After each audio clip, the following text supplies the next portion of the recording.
Yo, what up guys, it's Corrupt here, and today I'm bringing you the first episode of a short little mini-series that's only going to consist of 2 episodes, and it's going to be called Role-Playing. And what this series is going to be is I'm just going to be describing to you guys a little bit about the roles that some of the players play in competitive. You know, there are different roles that each player plays in the game, and I'm just going to talk a little bit about each of them in these competitive gameplays. Now as for this gameplay, I thought it went well with what I'm going to be talking about today because I put up a lot of kills and very little deaths and control the map fairly well.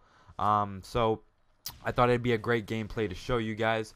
So let's get this started. So today, guys, I'm going to be talking about Slayers. And what a Slayer is basically he's a person who wants to put up as many kills as possible and as very little deaths as he can.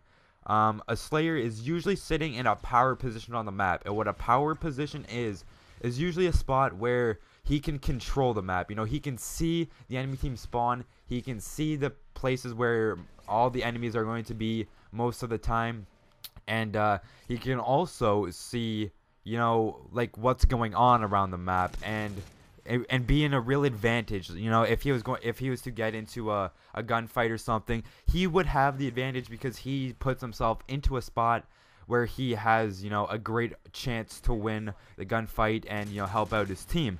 And that's basically what a Slayer's role is. So a Slayer's class setup usually revolves around the ACR.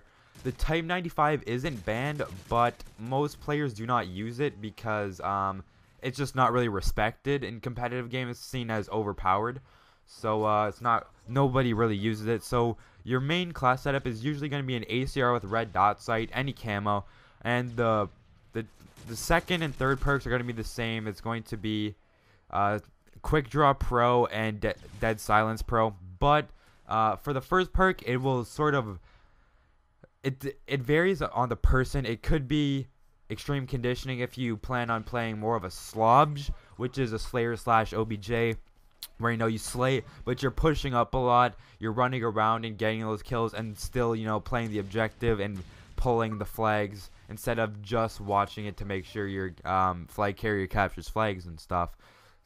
But and then there's the Slayers who play a little bit more defensively. That's me. I'm not really a Slayer, but you could consider me one. But I play more of a slow-paced game, and I don't really run around. As you see right now, I'm in their spawn, and this is something you want to do as a Slayer. You know, right here is a good spot because where I'm looking at right now is where they may spawn if I'm in the wrong position, and where I'm checking right now is another spawn. And then I just keep sitting here because I can mainly control their spawn from this one spot that I'm in. I can see almost all of their spawns, and I can really control the map for my team, and you know, get them an opportunity to pull a flag or something like that. So that's basically what a Slayer's main job is. And usually a Slayer on your team is a player who is most likely the smartest person on your team and also has the best gun skill. If you guys don't know what gun skill is, that's basically just how good you are, like how good your accuracy is basically. But and if you guys also don't know what I mean by the smartest player on team, it's basically the person who knows the most about the map. You know, like you gotta know where people are gonna be at all times. You gotta know where you got to expect the enemy team to be at all times and stuff like that. You like the Slayer really is dependent on those types of things. You got to be able to, you know, predict where the enemy's going to be and predict where the enemies are going to spawn. Let your team know so you guys can, you know, adjust yourselves for that situation, and then make sure that your team, that you don't get caught in a position that, you know, an undesirable position. You want your team to you want your whole team to know where they're spawning, because if they're spawning at one place, then that can tell you a lot of things about the map. And but that's sort of a commentary idea or topic for another time. And by the way, whenever someone's in a head glitch like that, don't challenge them.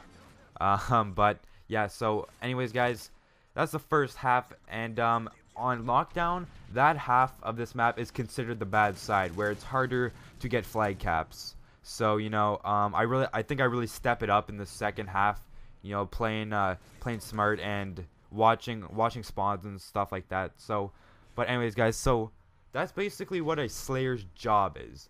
Now, usually on a team, you want your team to be comprised of only one objective player, because you don't want to have, like 2 or 3 people contested over the flag. But that does still happen even on my team, where we really do only have one objective player. We still have sometimes the flag is still sometimes contested between us, because it's like you pull, we're both near the flag, who's gonna pull and stuff like that. But usually on your team you want one objective player, and you could want 1 support and 2 slayers. But what I'm going to get into soon is that there's really no such thing as a support player. So really what you want your team to be comprised of is 1 objective player and 3 slayers. Because if 3 people in your team know where the enemy team is spawning at all times, that's a really big advantage. That kid just got pooped on, and I just did. But that's a big advantage for you, because you won't be the only person who knows where they will be at all times. You have your teammates to back you up, and they'll help you with slaying and stuff. You won't have to be the person that's relied on to drop 20 or 30 kills every game. You can have some backup in case you have bad games or something like that. You can have some assistance in that category. So that's really what you want your team to be made up of, or the types of players.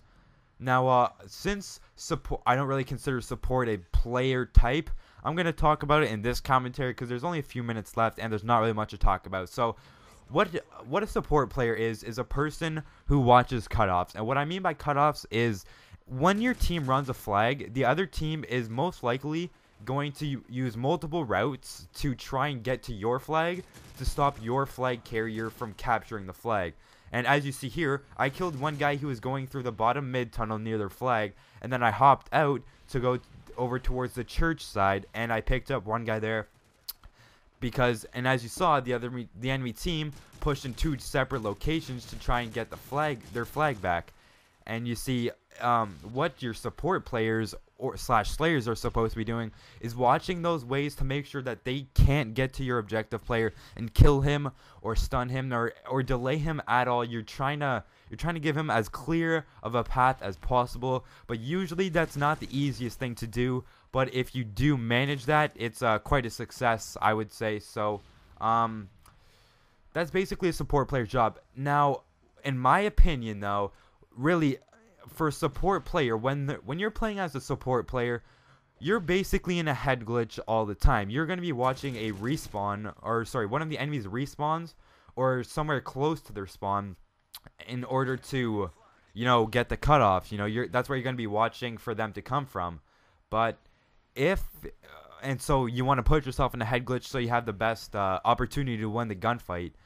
But, really, when you think about it, that the Slayer does the exact same thing. So, if a player's playing support just because, his gun skill's not good enough to be a Slayer, I really don't think that's good enough, I think you should have 3 Slayers on a team. That way, it doesn't matter which person is watching the main spawn. You know that he knows where they will be spawning, so you can count on him for that. And then you can count on the other 2 people to be able to pick up the kills that they need on cutoffs to, help your flag carrier get that flag home safely. And it's a really important thing that you have to be able to do. And I think a Slayer could probably do his job better than a quote-unquote support player, because a support player, his job is to be a Slayer without watching one spawn. You're basically, a support player is basically a person who goes to a spot that they need someone to be in that no one's in. A Slayer basically goes to the same spot all the time. That's a power position on the map that you need control of. And so I really don't think I really don't think support players are that important. I think 3 Slayers could be a very good team makeup. Anyways, guys, I hope you enjoyed this commentary about how to play a Slayer. Role-playing episode 1. Episode 2 about objective players will be up shortly. I'll be doing a dual commentary with that one, with my objective player on my team. So I hope to see you guys then. Sorry I overran the gameplay by a little bit, but I hope you guys had had fun listening to this, and I'll talk to you guys later. Peace out.